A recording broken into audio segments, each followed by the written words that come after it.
You're listening to the Armchair GM Sports Network.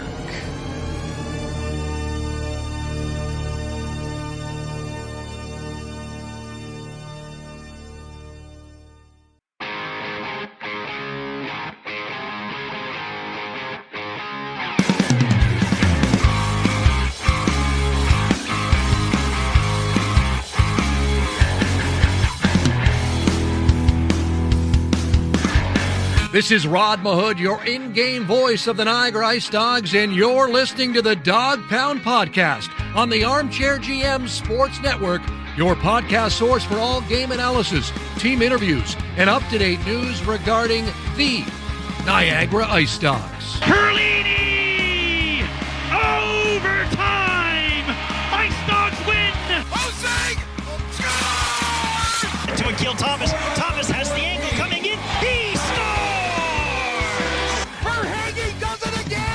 52.1 seconds to go. Do you love it, Niagara? Welcome into a special edition of our Dog Pound Podcast right here on the Armchair GM Sports Network. And we have a special player interview today on Canadian Thanksgiving, our first of many player interviews here on the Dog Pound Podcast. We're joined today by IceDogs' second-year player and coming off a very good rookie campaign. That would be forward Kevin He. Kevin, this is Brandon and Drew with you. Thanks a lot for coming on today and being the first player interview of the year. I'm sure it's a big honor for you, and I'm sure you're going to get the ball rolling with how your teammates are going to react to this. Yeah, I'm excited for sure. Make sure you're following the podcast on X at Dog Pound Podcast. If you're liking us on YouTube today, hit that like, hit subscribe, and smash that bell if you're enjoying the video version of the content. And if you're listening to us on all of our audio platforms, thank you very much for doing so. As always, the Dog Pound Podcast, the official podcast of your Niagara IceDogs, is proudly brought to you by Global Pet Foods and their 4 great Niagara region locations where pets are undeniably part of the family. Global Pet Foods. Drew, I'm going to give you the first question today for Kev, since you're my co-host today. I'm expecting a lot from you, so get us started off rolling here. We've got some fan submitted questions for Kevin, but I wanted to give you the honor of having the first question today. Geez, look at that. Okay, yeah, no pressure. Well, let's go with a question I feel like has been, this sort of comment, I guess, from all you guys, Kevin, and all the players, and even the staff since this year started, is culture, and it's been just pumped into. I think the fan base is really catching wind of what kind of culture you guys are trying to settle there, and or like settle. Is that sounded weird? What kind of culture you guys are trying to, now flesh out and walk in this season, now that it's been talked about so much. So, just a few games into the season is still very, very young. However, how do you feel like the culture has been implemented now that games are really serious now? We're into real games now. Yeah, I think it was a huge shift from last year. I think starting into training camp, when I walked out, met all the new guys, especially, a player we mentioned, Gavin Bryan. I think all of them right now are coming into the season with high energy, and everyone's focused. We're all on the same page. And it started from training camp. Right before the preseason started, everyone, like I said before, was on the same page, and we've been trying to motivate each other and just, take it day by day. What's the biggest difference, though? I mean, everyone talks about changing culture and making it an environment that players want to play in and, want to thrive in and feel like you love coming to the rink every day. But what's the biggest difference? Why is it preached on so much this year? I think the main part would just be how you approach the game.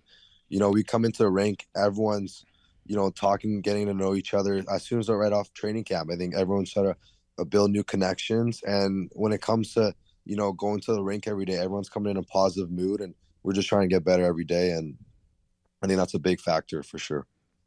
How do you guys stay encouraged when, you maybe not get the results right away? Maybe there's still going to be some growing pains, which I think is fair, given that you guys have such a new squad, albeit a squad that really believes in each other by the sounds of it. So how are you guys trying to continue your process and not let results be the main driver, at least at the beginning of the season here? Yeah, I think, like I said, take it day by day. Especially, obviously, we had a tough start with going 0-3 right now. But I think just a lot of team bonding. We've been doing a lot of work off camera, off scenes, just trying to build new relationships, like I said. And especially this team is, a lot of players that are new to the team. We're really trying to get to know everyone and definitely build a positive culture from there. And going off that a little bit, Kev, like you've got 4 rookies on the team, and you were the rookie last year as a 16-year-old playing on this team. You've got the Robricks, the Zadas, Frolov, and Galyanov. Like, how do you think those guys are adjusting? And you just being in their shoes 1 year ago, you knew what that was like. So how are you fitting in with helping out those other 16-year-olds? Because again, it's something that you went through, and you kind of know how to navigate your rookie season and still come out, with positive results. Yeah, I think for me, the biggest thing was just being present. Always I've been trying to, talk to them every single day. Just if they ever need help or questions, I told them, like, feel free to come to me for anything. So I've gone through the process last year, especially was tough because, we didn't have too many rookies, but coming in this year, I think like the guys you said, Galyanov, Zada, Rubrik, Frolov, they're all high energy guys and they bring a lot to the team for sure, and especially to the team culture. They always, making jokes, joking around. They're great kids, and yeah, just being there for them for sure. I was going to ask you that as a kind of a side question. I'll bring it up now. Who's the biggest prankster right now on the team? I know Galyanov, that guy just is always laughing. I don't think I've ever seen him without a smile on his face. Even in the press box when he's not playing, he's jumping up and down, almost falling out of the press box because he's so excited. But who's the biggest prankster right now on the team? Honestly, I think you're right. I think Galyanov, actually, as soon as he stepped in, he's always been smiling, always cracking jokes. He's been super positive kid, great kid. I love him. But yeah, definitely Ivan, I'd say for sure. Yeah. Drew, what do you got? ... Yeah. Well, just again, it is still very early in the season. But what are you guys focusing on? I guess there's a lot of questions we could get into about the fun stuff, the personal stuff, and the hockey stuff. But what are some maybe sacrifices that you think a team like yours has to make to get better in terms of, we got Bruce Boudreau and his son Ben Boudreau as part of the fold now. It really helped also to hopefully reestablish some belief in culture and a reputation for the IceDogs that maybe they haven't had before. But also, I'm just curious, what do you think some of the sacrifices might be for you guys, whether it's, in your spare time? What's it going to take to not just think only about hockey? You don't want to do that. That's not healthy. But what is it going to take for you guys to be able to continue to progress to a team that is considered a top team in the OHL, maybe even CHL one day? Yeah, I think a big word you said, sacrifice. I think for us, it's just leaving our ego at the door and just coming in, just trying to work hard and give 110% every single day. We need a lot of role players, and especially with our team, I think everyone has a role in our team, and that's going to contribute to the greatest success of the team. And that's what's going to help, bring in those wins. And maybe sometimes, you're not playing well, you're not doing the best, but you have to take, like I said, you have to leave your ego at the door and do whatever you're willing to sacrifice in order for the great success of the team. And that's a big key. Yeah, and we saw that even last night, or a couple nights ago, I guess, by the time this episode's released, Zach Lavoie and Ryan Humphrey, blocking shots. Those are 2 100%. top 6 players, and seems like head coach Ryan Koulibaly, Brandon Shaw, Ben Boudreau, if you're not going to play the right way, it doesn't matter where you are up and down the lineup, you're not going to get ice time, and you're not going to be a contributor on this team. So how much have they kind of instilled that from training camp that, all of you guys, no matter if you're on line 1-4, D pair 1-3, a guy that's scratched coming into the lineup, that you all have to do the same thing and lead by example. You're an assistant captain now. They've got a rotating 6 assistant captains. So how much pride do you take in that?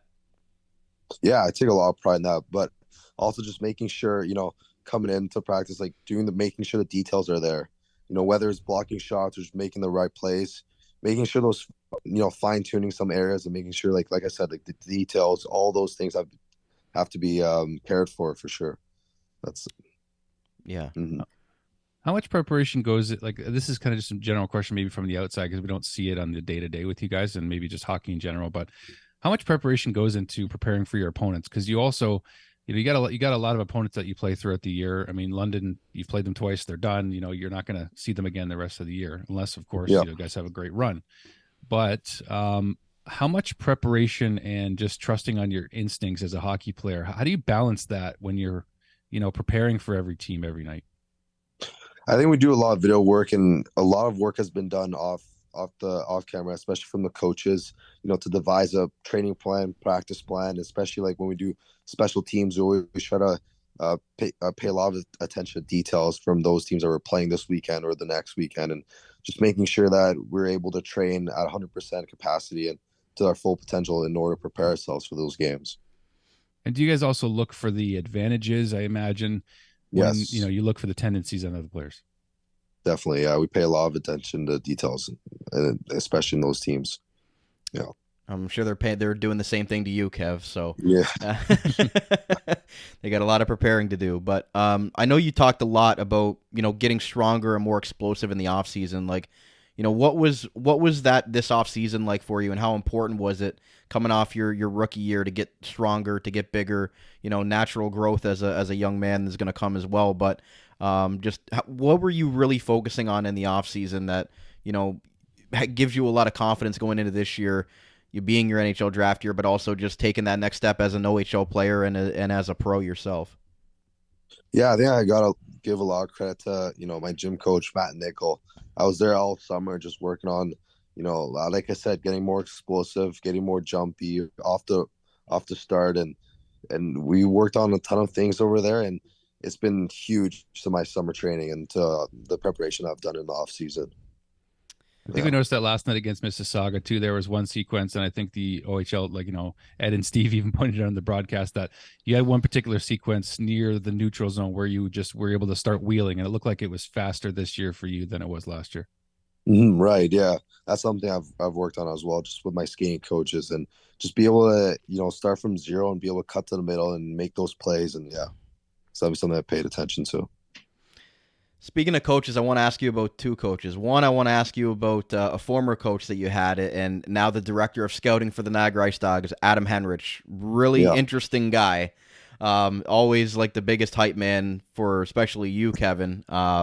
He was saying how you should have been a first-round pick. You fell to the second and everything like that. He can't speak enough glowing words about you. That's Adam Henrich. What can you give us a funny story about him and just how important he was for you growing up? As you went through the ranks of minor hockey to be able to get up into an OHL spot. Yeah, I've known Adam. When I moved to Toronto, I was about 12, 13. And I played my first year. I played for the Junior Canadians, and then after that, I switched over to the Red Wings. That's how I met him, and he was coaching the Red Wings at the time. And I've a lot of my development, and he's helped me tremendously with my development over the years, especially those minor hockey years growing up, leading up to the minor midget year. He's always been there for me, and he's always cared for me, and he's outstanding coach for sure. Oh yeah, he's quite the character for sure. He's good, yeah. Speaking of characters, I've been in the way of a wrath of a Ryan Kuwabara look. Drew was even there recording it for post game, where he gives you that stare, and it's like I was even a little bit worried about it. But what's Coach K like off the ice, and like is he like one of those guys that really tries to get to know you guys and just is he not as scary as he may give off those looks? What can you tell us about Ryan Kuwabara off the ice? I think he does try to get us. Big thing I really like about him is he always tries to get you to get to know you personally on a deeper level. He always ask. I saw the other time I was talking to him, especially after practice. I kind of catch him, walking around just talking to the guys, different guys about how their day was, how summer. Stuff like that. He's definitely a great person to get to know for sure. Yeah, he's definitely a hard guy to kind of get a read on. So I'm glad to hear that he's like that with you guys away from the rink. Yeah. How important were your junior, or I should say development years when you were 12, 13? Like how that's a young age still to be playing hockey. And I know that for those of you that have been playing since you were 3, 4, 5, 6 years old, that you kind of get a sense that you have some talent and like, ooh, there could really be something here. When did you first start to discover that for yourself, or when did the people who watch you start to discover that you may have some talent to play professionally here?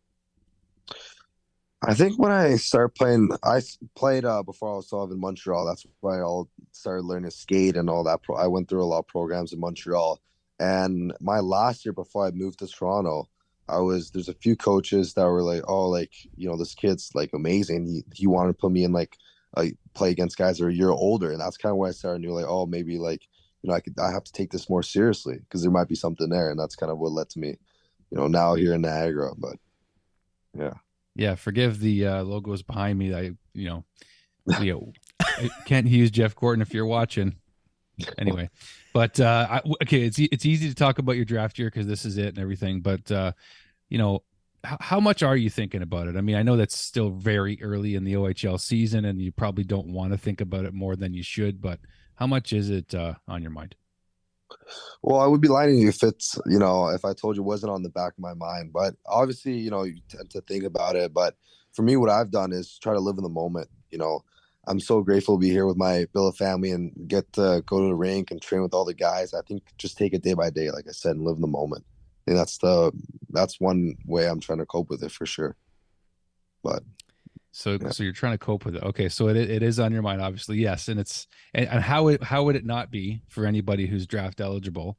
But is there a dream scenario in turn? I'm not trying to say which round you're going to go or anything like that, or try to predict the future here. But who was your favorite team growing up, and is there a dream scenario that would just be like, oh, okay, that's living a dream? I think growing up, if Caputo's asking me this question before, I think my favorite player was Pavel Bure. Now I've worn number 10 my whole childhood growing up, and I finally switched to 11 when I came to Niagara. But Pavel Bure was my favorite player, so obviously Vancouver Canucks was my favorite team. But yeah, I feel like you're too young to even know who Pavel Bure is. Like, I think, well, it started with my dad. Actually. Like Drew and I are in our 30s. I used to watch a lot of clips of him, but right. It started with my dad. It was my dad's favorite player, and it kind of translated to me when I was growing up, and I was watching this clip, and he was absolutely fantastic skater, and just like his highlight reels were like off the chart. It's the Russian rocket for a reason. Yeah. Right. I appreciate that when the younger players go back and appreciate the history of the game. And now it's like this, I feel old. So I remember when Sidney Crosby and Alex Ovechkin were getting drafted into the league, and now the Steven Stamkos, John Tavares, and Patrick Kane's, Jonathan Taves, like those are all the heroes of people that are coming up now. So I appreciate the fact that you appreciate the history of the game and somebody like Pavel Bure. That makes me feel less old, Kev. So I appreciate that. I still have his 3D hockey card from I'll tell you how old I am. Really? I'm older. Caputo talks a big game. I'm 6 years old and he is.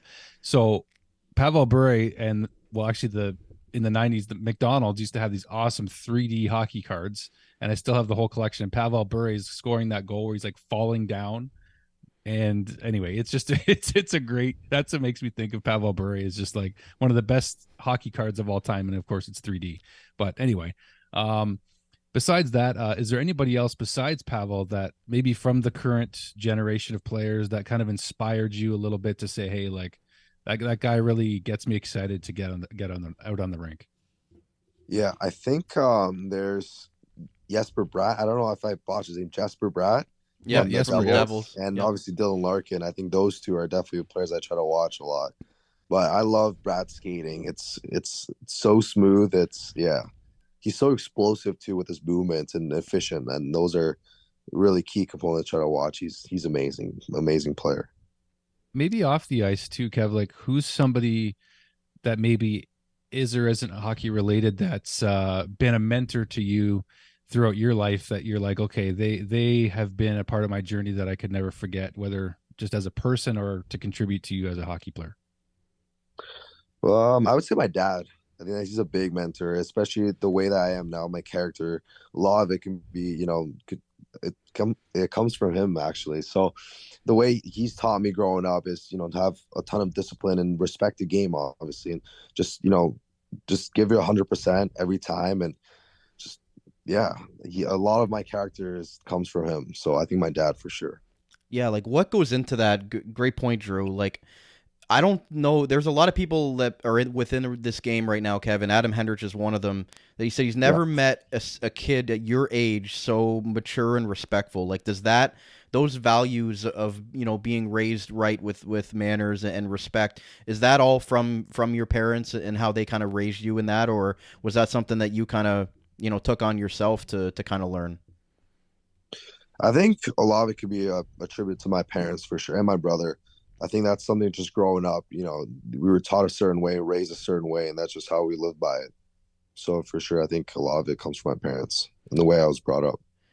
And your brother, obviously, Eric, he was drafted by the IceDogs this past year. Just how cool of a moment was that for your family? I know you guys were down in Niagara the day of the draft. You took pictures with Eric and your dad.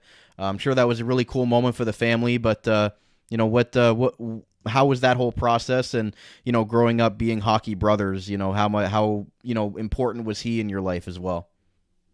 Yeah, I mean, he was huge. There was, a lot of days where I didn't want to train, or he always pushed me to get better. And he's been a tremendous, and especially like on that night when we were there for the draft, just watching him get drafted, I was like a proud brother moment for sure. So, yeah. A couple happy tears at the He house or what? Not happy tears, but definitely just proud and happy for sure. No, but yeah. Was there some bragging rights saying, hey, I went in the second round and then he was a later round pick? Is there happy. You're just happy for him, but Yeah, was there a rivalry growing up, like when you guys would try to like one up each other, or when you were playing like mini sticks in the basement or something? Yeah. Was it always competitive? It was very competitive in our household, especially me and him. But at the end of the day, I was really happy for him, and I used to play with them when growing up as well. So yeah, definitely very competitive growing up. But have you guys already envisioned the moment that, both of you guys are on the ice, both wearing the IceDogs jersey, both with the He on the back of the jersey? Like, have you guys already envisioned that moment and hoping that it'll come sooner than later? But yeah, hopefully, never say never. Right now, he's playing for North York Rangers with Henrik as well. And, hopefully one day we get to play together. And we played together when we were growing up. So I don't know, maybe one day. Yeah, your dad will have to get the split jersey with, the nameplate will be the same, but the number will be different. But yeah. So we saw that with London and Peterborough. Yeah, that's right. We're going to take a quick break on today's show, and we're going to come back with more of our special player interview with IceDogs forward Kevin He on this Canadian Thanksgiving special. So stay right here. We'll be right back on the Dog Pound Podcast, the official podcast of your Niagara IceDogs, brought to you by Global Pet Foods, where pets are undeniably part of the family. In the Niagara region, Global Pet Foods is your destination for premium pet nutrition and caring expertise. Whether you've welcomed a new furry family member or need advice on top quality nutrition, their dedicated staff is ready to help. Discover why Global Pet Foods' lesser-known premium brands outshine the big corporate names. Their team's passion ensures your pet's health and vitality.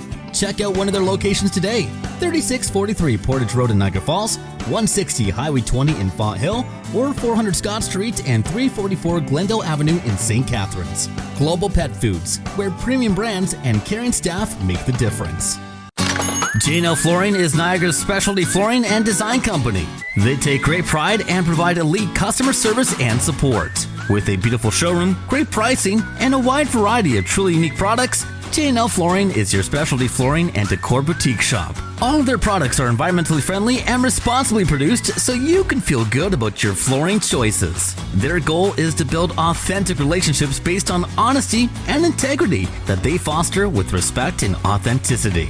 Offering a unique and wide range of quality products presented by a knowledgeable and patient team, they simplify the process to make your life easier and to make your home more beautiful.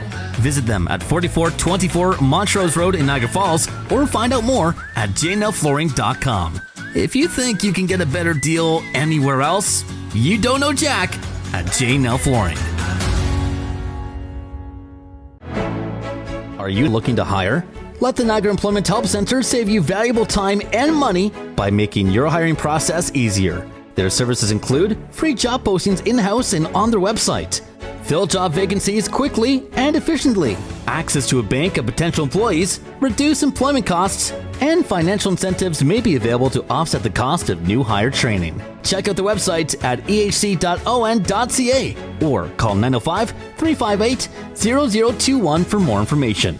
The Niagara Employment Help Center, helping people find work since 1983. Hey, this is Chris O'Flaherty. Hey, it's Ryan Roberg. Bronson Ride. This is Gavin Bryant. You're listening to the Dog Pound Podcast, the official podcast of the Niagara IceDogs.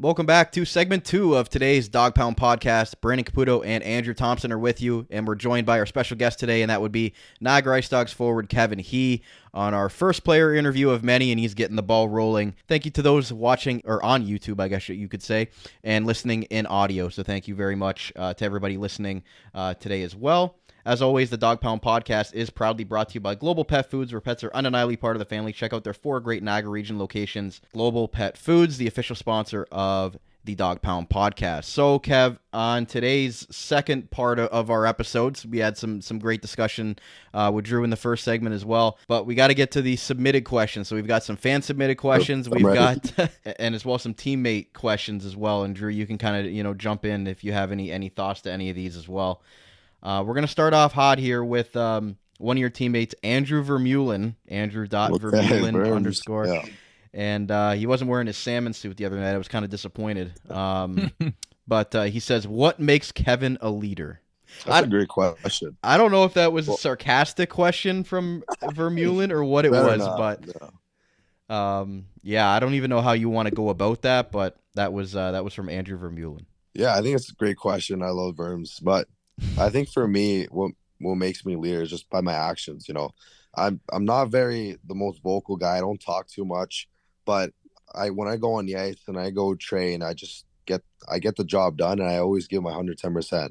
And the hard work and discipline is always going to be there. And I think I lead by my actions. I think that's what makes me a great leader. But I like that, Drew. What do you think? Yeah.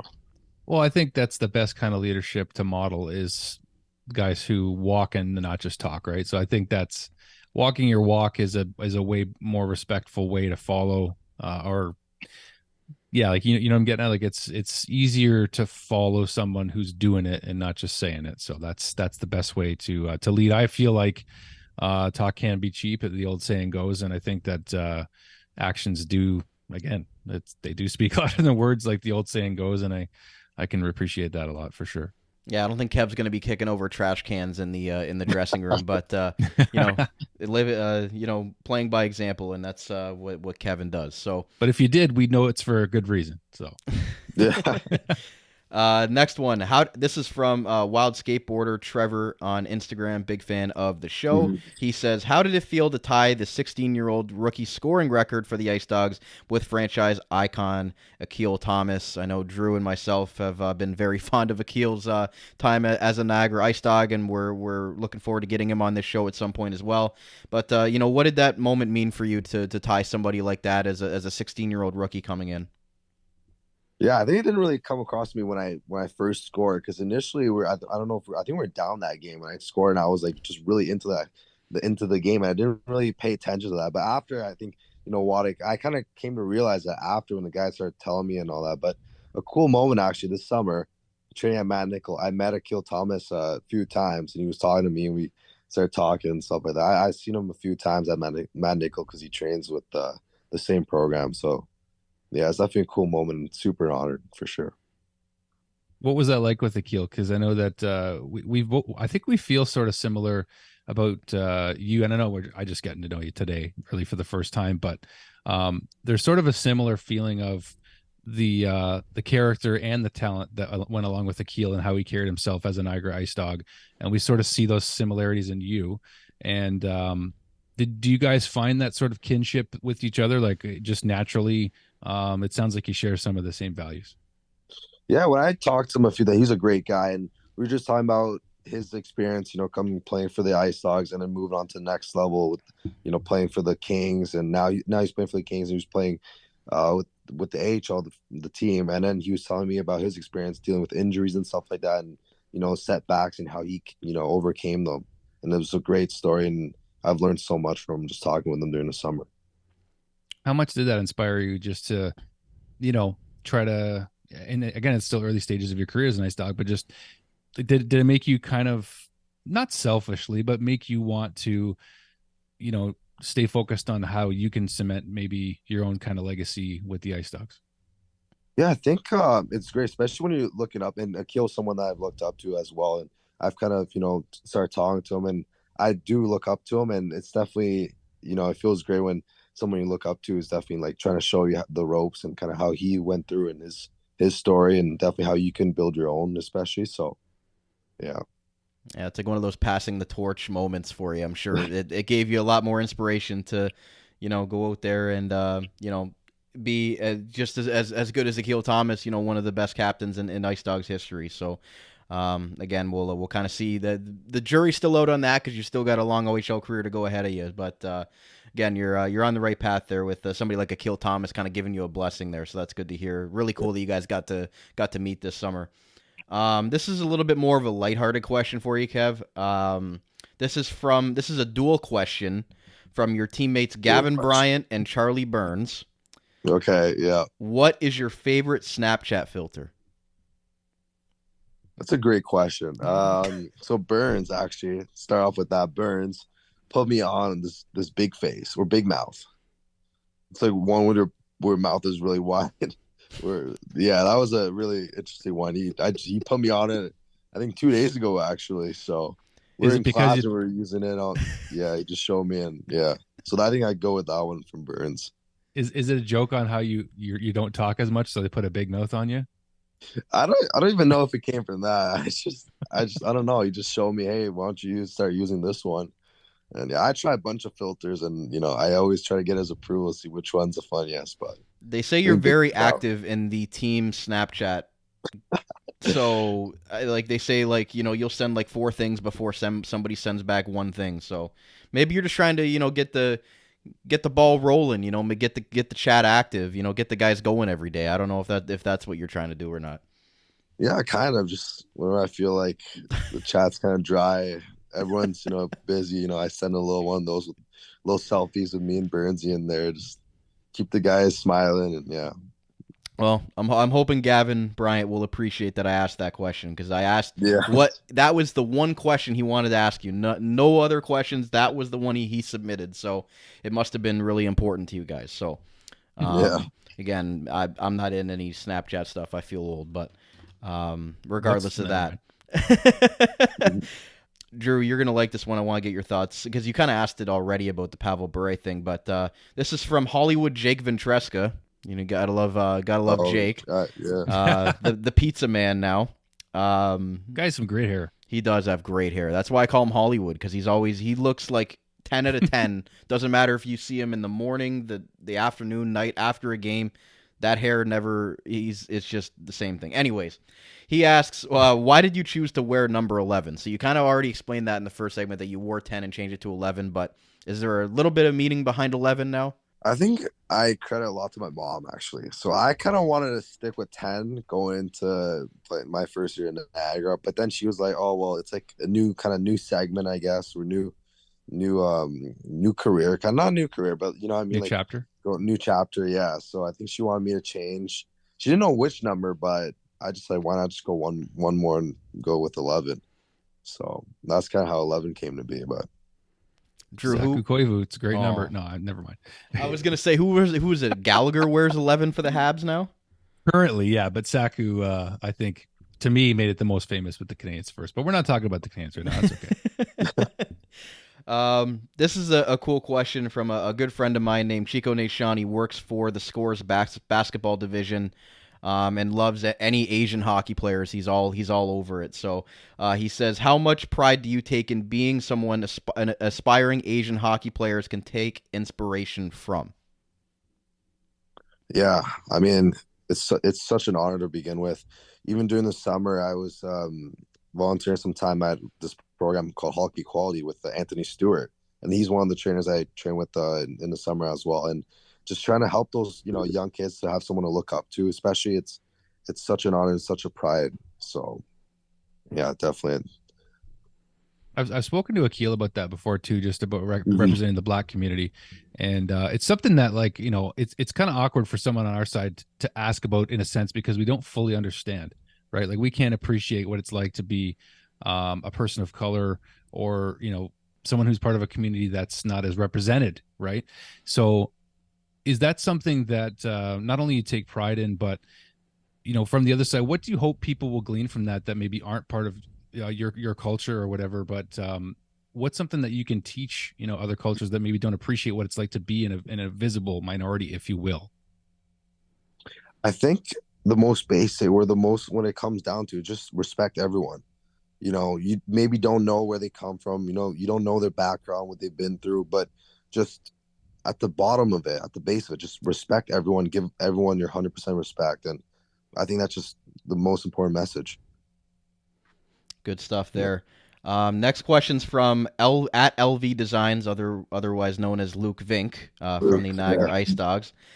He says, does your mindset / mentality change at all knowing that it's your NHL drafter? You already touched on it a little bit in your first segment, but is there anything that really changes, or are you just going to continue to really put the work on the ice on and off, and keep your eye on the prize, and trying to help this team win hockey games and get back up the standings into a competitive playoff team? I don't think anything's changed. If anything, it's just my approach to the game. I've always been really hungry, and especially coming into training camp, I wanted to, push my teammates and elevate myself and my teammates as well. And I don't think anything's changed too much from last year, but definitely just, been more hungry for sure. And that's a big thing. I don't know if you can name players necessarily, or even coaches, but what's it like when you have to have, maybe, I don't know if it's just too early in the season to ask this question maybe, but have the coaches mentioned a time about accountability, and just maybe times where you got to have a tough conversation with a teammate or with a player? Has that been discussed at all in terms of how to keep each other accountable when things aren't maybe not just not going well, but where you got to pull a guy aside and just say, hey, listen, like this isn't, we're not really liking this right now, so maybe we got to make a change here? 100%. I think we've established at the start of the year, we had a lot of talk about that, but I don't think it's ever come to a point where the teammate had to get pulled over aside to have that difficult conversation. I think everyone, knows what they need to do and what they, don't do, and what they can or cannot do. And I think everyone's respected each other enough to definitely just keep the culture as positive and as strong as possible. So, and if those conversations do have to happen, you would hope that it's a safe environment where those 100%. conversations will happen for growth, I would imagine, too, and so that it is a positive thing. Yes, for the benefit of the player as well, right? So you're a smart guy, Kevin, and I know you enjoy school as well. And the next question's from the Kevin He fan page. Says, if you didn't play hockey, what would you do? I would let me take a crack at it. I think you'd be a doctor. You're a smart guy. You're intelligent. You do well in school. I could see Kevin He, being a doctor or a surgeon or something like that. What would you do if you weren't a hockey player?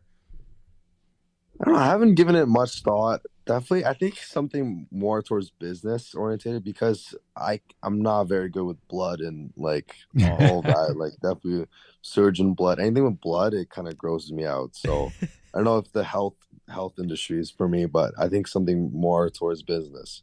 But yeah, Drew, I haven't given it too much thought yet. But well, who has their own business is your new buddy Akil Thomas. So if you and true. A successful one too. So what's something about your personality, whether it's humor wise, whether it's like music, movies, what's something about you that's interesting that has nothing to do with hockey that fans might find it just interesting about you? That's a great question. I enjoy a lot of movies.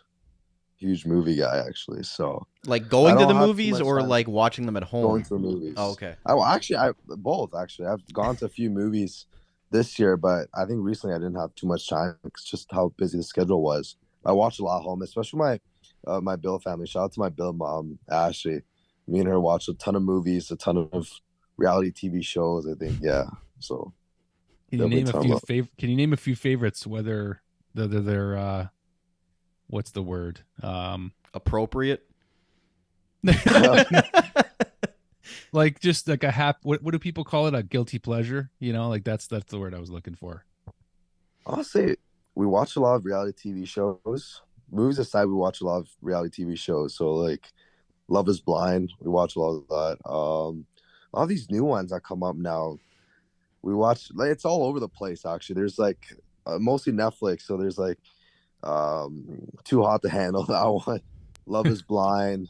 There's a few like dating ones that we watch, and then there's the other ones. There's like one, I think, Physical 100. That one's pretty interesting. It's about, and then there's like, I think, is it Top Swing or Top? It's one about golf. We started watching, so a few of those, but yeah. How good of a golfer is Kevin He? Not the best. I don't usually, no, I'm not a big golfer, but I like watching the shows, but I don't usually golf during summer. Just, I'm so busy, and yeah. Other than hockey, what other sports have you enjoyed growing up, or will you still enjoy just recreationally? Actually, not many people know this, but I swim a lot.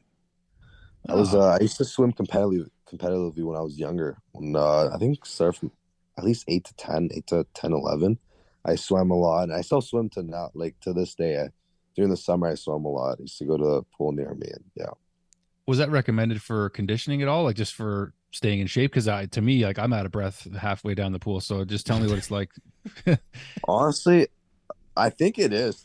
Some part of it was conditioning, but because I hate when, jumping into cold water, and that's one thing. I can't take cold showers. I hate jumping in cold water, but I really like swimming now.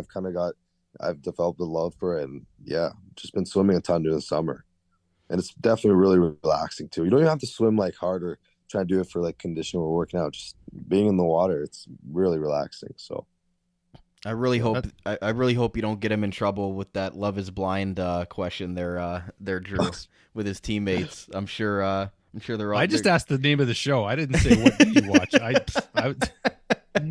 I've never seen it. I'm sure I'm willing to give it a go. Yeah, somebody's gonna get a kick out of that one. Which is my next question, Kev, for you is, what is something that about one of your teammates that people might find interesting or find funny? Like, call a teammate out. Like tell us something funny about one of your teammates. Okay, I'm calling Netter out. Ryan Van. He's knows like everything, every single detail about hockey. Like, he's like a hockey nerd. Like, he knows everything. And I'm like amazed by this. He does like these surveys about like these quizzes about like naming the top 30 players in the first round, like the 1984 draft. And like he would get them all, and it'd be like, yeah, I'm impressed by him actually. So definitely Ryan Van. He's a super huge hockey guy, and yeah. Any questions? And I think any sport too, not just hockey, football, basketball. He just knows everything. Yeah. Well, I heard he's a big Leafs guy. Like, I heard he knows everything about the Toronto Maple Leafs. Guy, yeah, huge Leafs guy. Don't forgive him for that. Drew, you can ask him about that one day, maybe. It's okay. I know enough about Toronto, living close as we did. No, I'm kidding. I respect them, but that's another story for another day, I guess. But that's okay. That's okay. No love lost.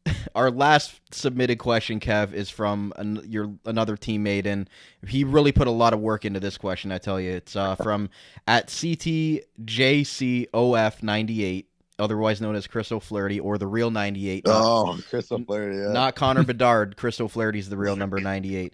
He asks, how's the season going so far? Wow. Really, really in-depth analysis there from Chris O'Flaherty. That's such a great question from Chris O'Flaherty. Shout out to him, by the way. How do you even answer that? Like, honestly, what I want to say is I think our team has done a tremendous job the past 3 games, especially like London, and those are tough teams to play against. I think we were right there all the way to the end, especially last night against Missy. We stuck with them all the way to the end, and Flores had an outstanding game, but I think our team as a whole really came together, especially last night. We were right there with them to the end. Chris O'Flaherty loves to talk, so give us something about him, because I'm sure he'll want to come on and be one of the guests at some point. Give us something to ask Flutter there about something. But give us some substance for 98. Quick question to ask Flutter. What is his game day routine? I want to know what he's up to on game days. Okay. I know he's got those interesting outfits. I'll tell you, he's one of the best dressed guys coming into the rink for sure. Like a mafia boss. He's been, his outfit game is definitely top tier for sure. Okay. But, Drew, Okay, we got it. Well, I was just gonna say we got to know Kevin's game day routine now. I mean, like you brought it up, Kev. So, what do you got going on over there?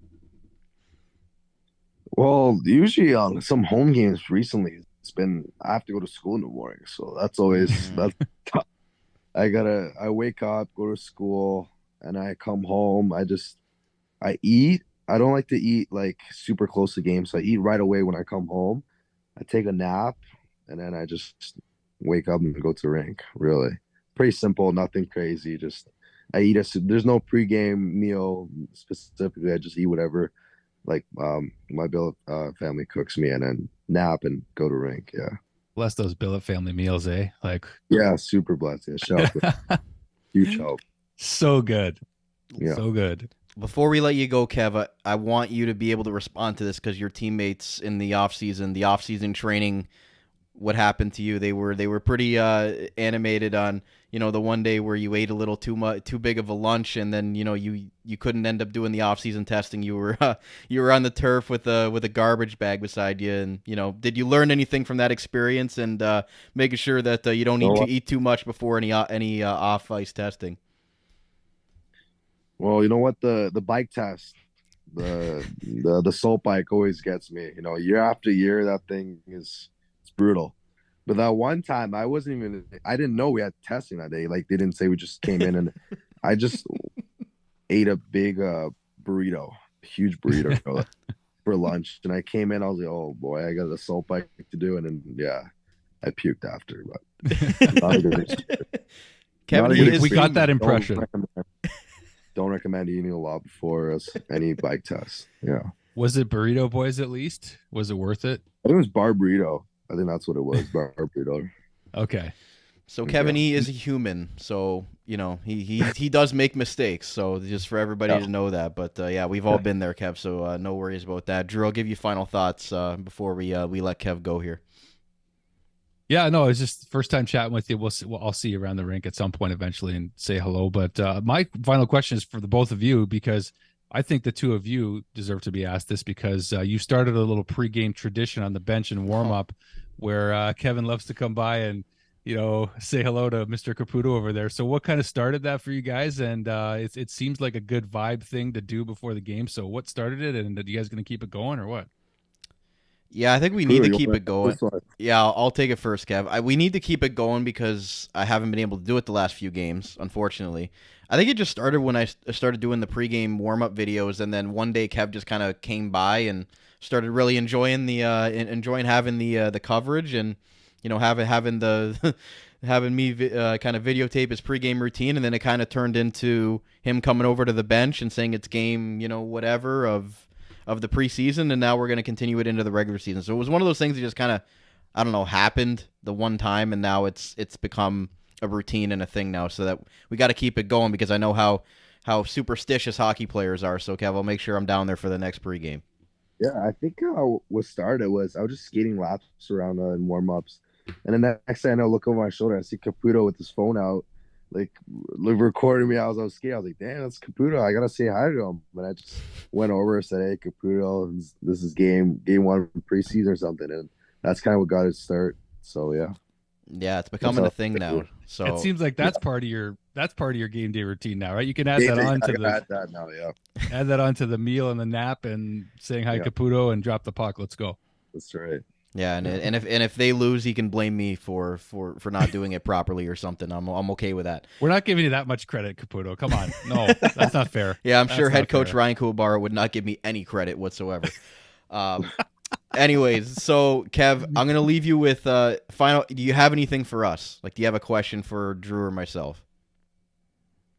No, not really. I didn't think of... Come on. He knows us. He knows me so well. Favorite players.